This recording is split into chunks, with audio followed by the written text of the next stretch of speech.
حضرات، اللہ رب العزت قرآن عظیم میں ارشاد فرماتا ہے انما یرید اللہ لیذھب عنکم الرجس اہل البیت ویطہرکم تطہیرا، یعنی اللہ تو یہی چاہتا ہے کہ اے اہل بیت تم سے ہر قسم کی گندگی کو دور فرما دے اور تمہیں خوب خوب پاک اور صاف کر دے۔ اب آپ بتاؤ کہ ہم کسی چیز کا ارادہ کریں تو ضروری ہے کہ وہ چیز ہو جائے، لیکن اللہ جس چیز کا ارادہ فرماتا ہے وہ چیز ہو جاتی ہے۔ اللہ کی شان یہ ہے کہ جب وہ کسی بات کا ارادہ کرتا ہے تو صرف اتنا فرماتا ہے ہو جا تو وہ چیز ہو جاتی ہے۔ جب اللہ نے اہل بیت کو پاک اور صاف کرنے کا ارادہ فرما لیا، جب اللہ نے اہل بیت سے ہر قسم کی گندگی کو دور کرنے کا ارادہ کر لیا، تو ہمارا قرآن پر ایمان ہے، ہمارا اعتقاد ہے کہ جب اللہ نے ارادہ فرما لیا تو اہل بیت سے گندگی بھی دور ہو گئی اور اہل بیت ہمیشہ ہمیشہ کے لیے پاک اور صاف ہو گئے۔ اب اگر کوئی اہل بیت کے دامن پر بغاوت اور خروج کا الزام لگائے تو وہ خود باغی ہو سکتا ہے، وہ خود باغی اور خارجی ہو سکتا ہے، لیکن اہل بیت باغی اور خارجی نہیں ہو سکتے۔ حضرت امام حسین رضی اللہ تعالیٰ عنہ اسی خانوادہ نبوی کے چشم و چراغ ہیں، جن کی قربانیوں سے اسلام کا اجالا دنیا کے کونے کونے میں پھیلا ہوا ہے۔ آج بہت سارے لوگ یہ اعتراض کرتے ہیں کہ حضرت امام حسین مکہ مکرمہ سے اس وقت نکل رہے ہیں کربلا کے لیے جبکہ ساری دنیا کے مسلمان مکہ مکرمہ میں حج کی ادائیگی کے لیے داخل ہو رہے ہیں۔ حج کرنا فرض تھا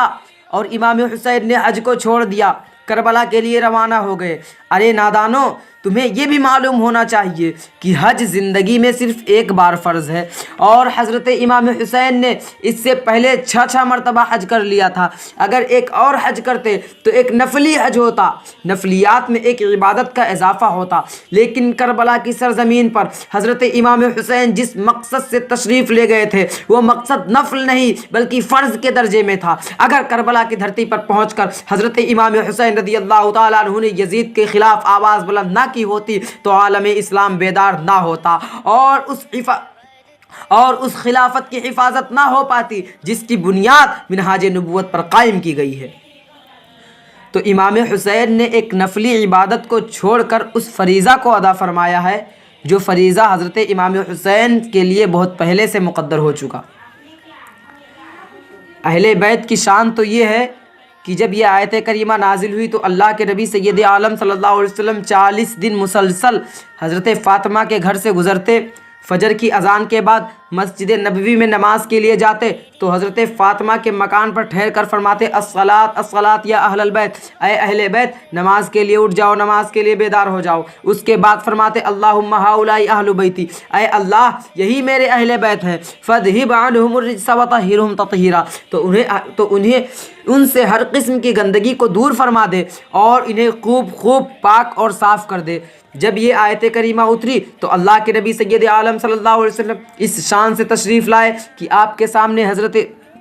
علی اور حضرت فاطمہ ہیں اور آپ کے داہنے ہاتھ میں امام حسن کا ہاتھ ہے اور آپ کی گود میں حضرت امام حسین بیٹھے ہیں۔ اللہ کے نبی سید عالم صلی اللہ علیہ وسلم کاشان اقدس میں تشریف لے گئے، زمین پر تشریف فرما ہوئے، آپ کے سامنے حضرت علی اور حضرت فاطمہ الزہرا بیٹھے ہیں، ایک ران پر حضرت امام حسن اور دوسری ران پر حضرت امام حسین بیٹھے ہیں۔ اللہ کے نبی نے اپنے اوپر چادر تطہیر تان لی، اللہ کی بارگاہ میں دعا کی اللہم ہؤلاء اہل بیتی، اے اللہ یہی میرے اہل بیت ہیں، فاذھب عنہم الرجس وطہرہم تطہیرا، اے اللہ تو ان سے ہر قسم کی گندگی کو دور فرما دے اور انہیں خوب خوب پاک اور صاف کر دے۔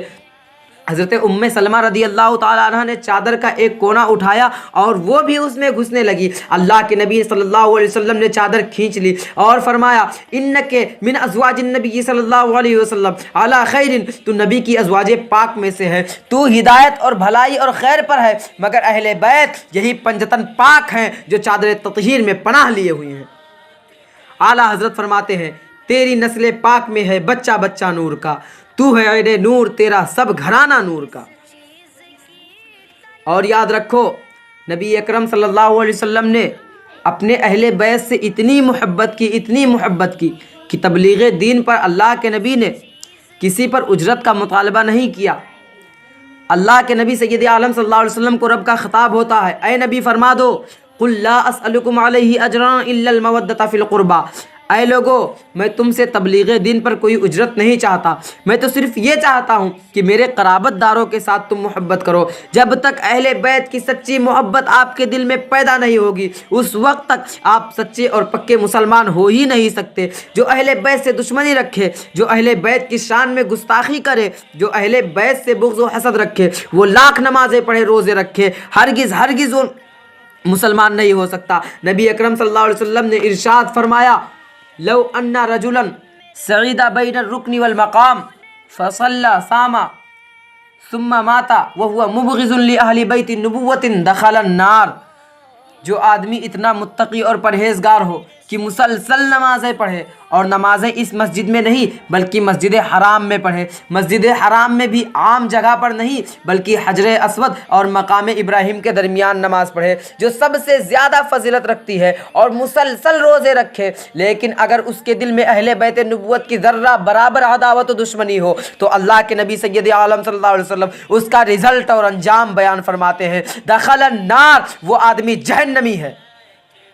بتاؤ جو لوگ یزید کو جنتی ثابت کرنے کی کوششیں کر رہے ہیں، جیسا کہ جب ایسا متقی اور پرہیزگار جو مقام ابراہیم کے پاس نمازیں پڑھتا ہو، مسلسل روزے رکھتا ہو، اگر اس کے دل میں اہل بیت کی عداوت و دشمنی ہو تو وہ جہنمی ہے۔ تو جس نے کبھی نماز نہیں پڑھی، جس نے کبھی روزے نہیں رکھے، جس نے محرمات کے درمیان نکاح کو فروغ دیا، جس نے ولد کے ساتھ شادیاں کی، جس نے منہاج نبوت کے اصولوں کو بدل ڈالا، جس نے ہزاروں ہزار صحابہ اور تابعین کا خون بہایا، جس نے خانہ کعبہ پر منجلیق کے ذریعے پتھروں کی بارش کر دی، جس کی وجہ سے کعبہ کی دیواریں ٹوٹ گئی، کعبہ کا چھت ٹوٹ گیا، جس نے غلاف کعبہ کو جلا دیا، جس نے مسجد نبوی کی توہین کی، جس نے منبر شریف پر لید اور گوبر پھینکے، جس نے مدینہ منورہ کی پاک دامن عورتوں کو اپنے 3 دن تک اپنے خبیث لشکر پر حلال کر لیا، وہ آدمی کیسے جنتی ہو سکتا ہے؟ جب اتنا متقی اور پرہیزگار اہل بیت نبوت کی عداوت و دشمنی کرے تو وہ جہنمی ہے۔ تو جس نے کے دل میں اہل بیت نبوت کی عداوت و دشمنی اتنی بیٹھی تھی کہ کربلا کی سرزمین پر 3 دن تک بھوکا اور پیاسا رکھ کر حضرت امام حسین اور ان کے بچوں کو شہید کر دیا، وہ آدمی کبھی جنتی نہیں ہو سکتا۔ اور یاد رکھیے، جو لوگ یزید کو جنتی ثابت کرنے کی کوششیں کر رہے ہیں وہ یزید کو جنتی ثابت کرتے کرتے جہنم میں پہنچ جائیں گے، لیکن یزید جنتی ثابت نہیں ہو پائے گا، اس لیے کہ جس کے جہنمی ہونے کا اشارہ رسول پاک نے فرما دیا ہو، دنیا کی تمام باطل طاقتیں جمع ہو کر اس کو جنتی ثابت کرنے کی کوششیں کرے تو وہ خود جہنم میں داخل ہو جائیں گی، لیکن یزید پلید کو جنتی ثابت نہیں کر سکتے۔ اور جو یزید کو جنتی ثابت کرتے ہیں وہ آئے اسی مجلس میں اور اپنے دل پر ہاتھ رکھ کر کہے کہ اے اللہ، جو یزید کا ٹھکانہ ہو وہی ہمیں بھی عطا فرما دے۔ کوئی یہ دعا کرنے کے لیے تیار نہیں ہے کیونکہ ان کا دل کہہ رہا ہے کہ یزید جنتی نہیں ہے، لیکن الحمدللہ ہم ایسے سچے اور پکے حسینی ہیں کہ مکمل شرح صدر کے ساتھ رب کی بارگاہ میں دعا کرتے ہیں، اے اللہ، جو حسین کا ٹھکانہ ہے وہی ہم غلاموں کو بھی عطا فرما دے۔ اور یاد رکھو، الحمدللہ ہم امام حسین کے دامن میں پناہ لیے ہوئے ہیں، حضرت امام حسین کے جھنڈے کے نیچے ہم ہوں گے، کیونکہ اللہ کے نبی نے فرمایا المرء مع من احبا، آدمی کا حشر اسی کے ساتھ ہوگا جس سے اس نے دنیا میں محبت کی ہے۔ تم نے دنیا میں یزید سے محبت کی ہے تو تمہارا حشر یزید کے ساتھ ہوگا، اور ہم نے حسین سے محبت کی ہے تو ہمارا حشر حسین کے ساتھ ہوگا۔ اور حسین کا انجام کیا ہے، حسین کا ٹھکانہ کیا ہے، ہم کو یہ بتانے کی ضرورت نہیں ہے، بچہ بچہ جانتا ہے۔ نبی اکرم سید عالم صلی اللہ علیہ وسلم نے 1 2 نہیں متعدد حدیثوں میں حسین کے جنتی ہونے کا اعلان فرمایا ہے۔ پہاڑ اپنی جگہ سے ٹل سکتا ہے، دریا اپنا رخ بدل سکتی ہے، لیکن نبی کا فرمان نہیں بدل سکتا ہے۔ نبی نے فرمایا اور صحابہ کے سامنے فرمایا، الحسن والحسین سیدہ شباب اہل الجنہ، امام حسن اور امام حسین دونوں جنتی نوجوانوں کے سردار ہیں۔ اب بتاؤ، جو جوانوں کا سردار ہوگا کیا وہ پیچھے رہے گا یا جنت میں آگے آگے رہے گا؟ امام حسین صرف جنتی نہیں ہیں، جنتی جوانوں کی امام ہیں، ان کے سردار ہیں۔ جب تک حسین جنت میں داخل نہیں ہوں گے اس وقت تک کوئی نوجوان جنت میں داخل نہیں ہو سکتا۔ اللہ کے نبی نے فرمایا من سرہ ان ینظر الی سید شباب اہل الجنہ فلینظر الی ھذا، امام حسین کی طرف اشارہ کر کے فرمایا کہ جسے یہ بات پسند ہو کہ وہ جنتی جوانوں کے سردار کو دیکھے تو وہ میرے حسین کو دیکھ لے۔ اللہ کے نبی نے حسین کو جنتی فرمایا، اور صرف حسین ہی جنتی نہیں بلکہ پورا گھرانہ جنتی ہے، بلکہ یوں کہہ لیجئے کہ یہی مالک جنت ہیں۔ اعلیٰ حضرت فرماتے ہیں تجھ سے اور جنت سے کیا مطلب وہاں بھی دور ہو، ہم رسول اللہ کے، جنت رسول اللہ کی۔ اللہ کے نبی نے اپنی بیٹی فاطمہ الزہرا رضی اللہ تعالیٰ عنہ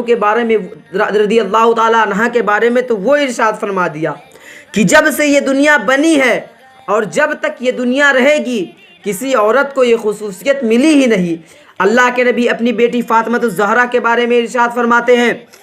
کہ جب میری بیٹی فاطمہ محشر سے گزرے گی تو اہل محشر کو ندا دی جائے گی، یا اہل المحشر نکسوا رؤوسکم وغضوا ابصارکم فإن فاطمة بنت محمد تمر مع 70,000 من حور العین۔ اے اہل محشر تم اپنی اپنی گردنیں جھکا لو، اپنی اپنی نگاہیں بند کر لو، کیونکہ نبی کی بیٹی فاطمہ الزہرا 70,000 حوروں کے ساتھ گزرنے والی ہے۔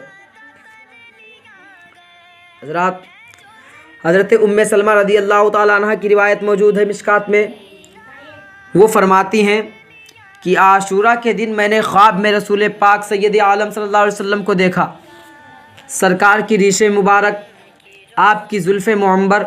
اور آپ کے چہرے اقدس پر گرد و غبار اور خون لگے ہوئے ہیں۔ سرکار دو عالم صلی اللہ علیہ وسلم کے چہرے پر اداسی چھائی ہوئی ہے۔ میں نے پوچھا یا رسول اللہ کیا بات ہے؟ آپ کے چہرے پر گرد و غبار ہے، آپ کے بال الجھے ہوئے ہیں، چہرے پر اداسی چھائی ہوئی ہے، آپ کے ہاتھ میں یہ کیسی شیشی ہے، اس میں کیا جمع فرما رہے ہیں؟ رسول پاک نے ارشاد فرمایا کہ میں کربلا سے آ رہا ہوں، یہ میرے ہاتھ میں جو بوتل اور شیشی ہے اس میں امام حسین اور ان کے ساتھیوں کا خون ہے۔ صبح سے لے کر اب تک میں شہدائے کربلا کے خون کو اس بوتل میں جمع کر رہا ہوں۔ یزیدیوں آنکھیں کھولو اور دیکھو، اگر یزید جنتی ہوتا اور حق پر ہوتا تو رسول پاک کے ہاتھ میں جو شیشی تھی اس میں امام حسین اور ان کے ساتھیوں کا خون نہیں، یزید کا خون ہوتا، لیکن نبی کے ہاتھ میں جو بوتل ہے اس میں حضرت امام حسین اور ان کے ساتھیوں کا خون ہے۔ یہ اس بات کی دلیل ہے کہ امام پاک نے کربلا کی سرزمین پر اپنے بدن کا ایک ایک قطرہ حمایت حق میں بہایا ہے، اور انہوں نے حصول اقتدار کے لیے نہیں، حصول حکمت کے لیے نہیں، بلکہ نظام مصطفیٰ کی حفاظت میں صرف اپنے آپ کو نہیں بلکہ اپنے بچوں کو بھی قربان کر دیا ہے۔ اور جو لوگ یہ کہتے ہیں کہ حسین حق پر نہیں، حسین غلط اور باطل ہیں، وہ حصول و اقتدار کے لیے کربلا کی سرزمین پر گئے تھے، میں ان سے کہتا ہوں کہ اگر حسین حق پر نہ ہوتے تو کربلا کی سرزمین پر امام حسین کے ہاتھوں میں اللہ تعالیٰ کرامتوں کا ظہور نہ فرماتا۔ تاریخ قمری جو تاریخ کربلا میں سب سے زیادہ معتبر کتاب ہے، آپ اس میں پڑھ لیجئے، ایک بھی یزید کے ہاتھ پر کرامت ظاہر نہیں ہوئی، لیکن اس کربلا کے سرزمین پر حضرت امام حسین کے ہاتھ پر اللہ نے کئی کرامتوں کو ظاہر کر کے دنیا والوں کو بتا دیا کہ حسین حق پر ہیں، اور جو حق پر ہوتا ہے اللہ تعالیٰ اسی کے ہاتھوں پر کرامتوں کا ظہور فرماتا ہے۔ یہ کہ یزیدی گھوڑا دوڑاتے ہوئے آگے بڑھا، حضرت امام حسین نے اپنے خیمے کے ارد گرد خندق کھود کر اس میں آگ جلا دی تھی تاکہ کوئی دشمن پیچھے سے خیمہ حسینی پر حملہ آور نہ ہو سکے۔ اس یزیدی اور کوفی سپاہی نے کہا حسین وہاں کے آگ سے پہلے تو نے یہاں آگ جلا لی۔ معاذ اللہ، اس نے یہ اشارہ کیا حسین جہنمی ہے۔ امام پاک نے رب کی بارگاہ میں ہاتھ اٹھا کر دعا کی، اے اللہ اس گستاخ کو، اس گستاخ اہل بیت کو جہنم کی آگ سے پہلے دنیا کی آگ میں گرفتار فرما۔ ابھی یہ ہاتھ نیچے بھی نہیں آئے تھے کہ اس کے گھوڑے کا پاؤں ایک سوراخ میں پھنس گیا اور یہ گھوڑے کی پشت سے کھسک گیا اور اس کا پاؤں گھوڑے کی لگام میں پھنس گیا۔ وہی گھوڑا پورے میدان میں دوڑاتا اس آگ میں جو امام حسین کے خیمے کے پاس جل رہی تھی اس آگ میں پھینک دیا، اور اہل بیت نبوت کی آنکھوں کے سامنے یہ دشمن اہل بیت جل کر کباب ہو گیا۔ یہ اس بات کی دلیل ہے کہ امام علی مقام رضی اللہ تعالیٰ عنہ رب کی بارگاہ میں اتنے مقبول اور اتنے مستجاب تھے کہ جو دعا مانگتے تھے پروردگار عالم سے فوراً قبول فرما لیتا تھا۔ آپ نے ہاتھ اٹھا کر اللہ کا شکر ادا کیا کہ اے اللہ تیرا شکر ہے کہ اہل بیت نبوت کے گستاخ کو تو نے اسی دنیا میں سزا دے دی۔ ایک یزیدی آگے بڑھا، اور اس نے کہا آپ کو اہل بیت سے کیا نسبت؟ معاذ اللہ اس نے امام پاک رضی اللہ تعالیٰ عنہ کے نسب پر حملہ کیا، اور جو پکا خارجی ہوتا ہے وہی صحیح النسب سادات کے نسب پر حملہ کرتا ہے۔ نسب یہ خفیہ چیز ہے۔ اعلیٰ حضرت فرماتے ہیں کہ جو اپنے آپ کو سید ظاہر کرے اور اس کا غیر سید ہونا معلوم نہ ہو تو اس کا احترام ہم پر واجب ہے۔ اللہ کے نبی سید عالم صلی اللہ علیہ وسلم نے کیا مقبولیت دی تھی۔ حضرت امام حسین نے شکریہ ادا کیا، اے اللہ تو نے دشمن اہل بیت کو اسی آگ میں جلا کر خاک کر دیا، تیرا لاکھ لاکھ شکر ہے، احسان ہے۔ اس کمبخت نے کہا اے حسین تم کو اہل بیت سے کیا نسبت؟ امام پاک نے رب کی بارگاہ میں دعا کی، اے اللہ اسے ذلت و رسوائی میں گرفتار فرما۔ اتنا فرمانا تھا کہ وہ اپنے گھوڑے سے اترا اور اس کو قضائے حاجت محسوس ہوئی، میدان کے ایک کنارے بھاگ کر گیا اور وہیں قضائے حاجت کرنے لگا، اور اچانک غیب سے ایک خطرناک بچھو نمودار ہوا اور اس بچھو نے اس کو ڈنک مار دیا، اتنا زہریلا اثر کہ اسی گندگی میں وہ لوٹ پوٹ کر مر گیا۔ نہایت ذلت و رسوائی کے ساتھ وہ اپنی گندگی میں لوٹ رہا تھا اور اس کے ساتھی اس کو بچانے کے لیے اس کے قریب بھی نہیں گئے۔ امام پاک نے جس کے بھی حق میں جو دعا فرمائی وہ دعا رب کی بارگاہ میں قبول ہو گئی۔ ایک مذنب گھوڑا دوڑاتا ہوا آگے بڑھا، کہا اے حسین دریائے فرات کو دیکھ لو کس طرح موجے مار رہا ہے، اس کا پانی عیسائی پی سکتا ہے، اس کا پانی یہودی پی سکتا ہے، لیکن تمہیں پانی کا ایک قطرہ نہیں ملے گا جب تک تم یزید کی بیعت نہ کر لو، یہاں تک کہ اس کا پانی سور اور کتا پی سکتے ہیں، معاذ اللہ تمہیں پانی کا ایک قطرہ نہیں ملے گا۔ حضرت امام پاک نے رب کی بارگاہ میں دعا کی، اللہم امتہ عطشانا، اے اللہ اسے پیاسا مار۔ اتنا فرمانا تھا کہ اس کا گھوڑا بھٹک گیا، یہ گھوڑے سے نیچے گرا اور اپنے گھوڑے کو پکڑنے کے لیے دوڑا، اور اچانک اس پر پیاس کی شدت غالب آئی، اس طرح کہ وہی زمین پر ڈھیر ہو گیا۔ العطش العطش، پیاس پیاس چلاتا رہا۔ اس کے تمام ساتھی مشکیزہ اس کے منہ میں لگائے، لیکن خدا کی قسم تاریخ بتاتی ہے پانی کا ایک قطرہ بھی اس کے حلق میں نہیں اترا۔ دعائے حسینی حد سکندری بن کر اس کے حلق میں بیٹھی ہوئی ہے، دنیا کی تمام باطل طاقتیں اس پر جمع ہو جائیں تو پانی کا ایک قطرہ بھی اس یزیدی کے حلق میں اتر نہیں سکتا۔ یہ تو صرف 3 کرامتیں تھیں۔ اب بتاؤ اگر امام حسین رضی اللہ تعالیٰ عنہ رب کی بارگاہ میں دعا کر دیتے کہ اے اللہ بارش کے فرشتے کو بھیجتے خیمہ حسینی پر برسات کرا دے، تو یہ دعا بھی قبول ہوتی کہ نہیں ہوتی؟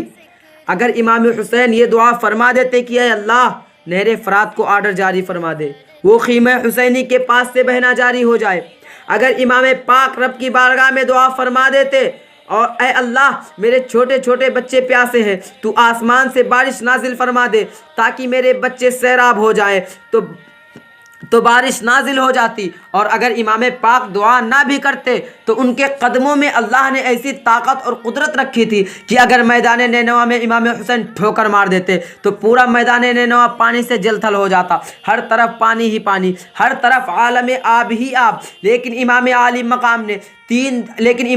مقام 3 دن کے بھوکے اور پیاسے ہیں۔ حضرت علی اکبر کی جوانی قربان ہو گئی، حضرت علی اکبر کا لاشا تڑپنے لگا، حضرت علی اصغر کی معصومیت لٹ گئی، حضرت عباس علمبردار کے بازو کٹ گئے، آپ کے خاندان کا ایک ایک فرد خاک و خون میں تڑپ رہا ہے، لیکن امام پاک نے رب کی بارگاہ میں پانی کی دعا نہیں کی، اس لیے کہ امام پاک کو معلوم تھا کہ یہ کربلا کی تاریخ پہلی تو ہے مگر آخری تاریخ نہیں ہے، اس کے بعد بھی کربلا کی تاریخ دہرائی جائے گی، نانا جان کی شریعت کو بدلنے کی کوششیں کی جائیں گی۔ اگر آج کرامت دکھا کر ہم اپنی جان بچا لیں اور کل کربلا کی یہی تاریخ نانا جان کی امت پر دہرائی جائے گی تو نانا جان اپنے دل میں سوچ کر بیٹھ جائے گی کہ کاش ہمارے درمیان بھی امام حسین جیسا کوئی باکرامت ولی ہوتا، آج ہم بھی کرامت کے زور پر اپنی جان بچا لیتے۔ امام پاک نے کربلا کی سرزمین پر یہ فیصلہ فرمایا کہ آج کرامت دکھا کر اپنی جان نہیں بچائی جائے گی بلکہ جان دے کر رسول پاک کے شریعت کی حفاظت کی جائے گی۔ لحد میں عشق کے رخ شہ کا داغ لے کے چلے، اندھیری رات سنی تھی چراغ لے کے چلے، تیرے غلاموں کا نقش قدم ہے راہ خدا، وہ کیا بہک سکے جو یہ سراغ لے کے چلے۔ یا اللہ میرے کہنے اور آپ لوگ کے سننے میں جو بھی غلطیاں ہوئی ہوں اللہ اسے معاف فرمائے۔ توبہ استغفار، استغفر اللہ ربی من کل ذنب واتوب الیہ، وآخر دعوانا ان الحمد للہ رب العالمین۔ السلام علیکم ورحمۃ اللہ وبرکاتہ۔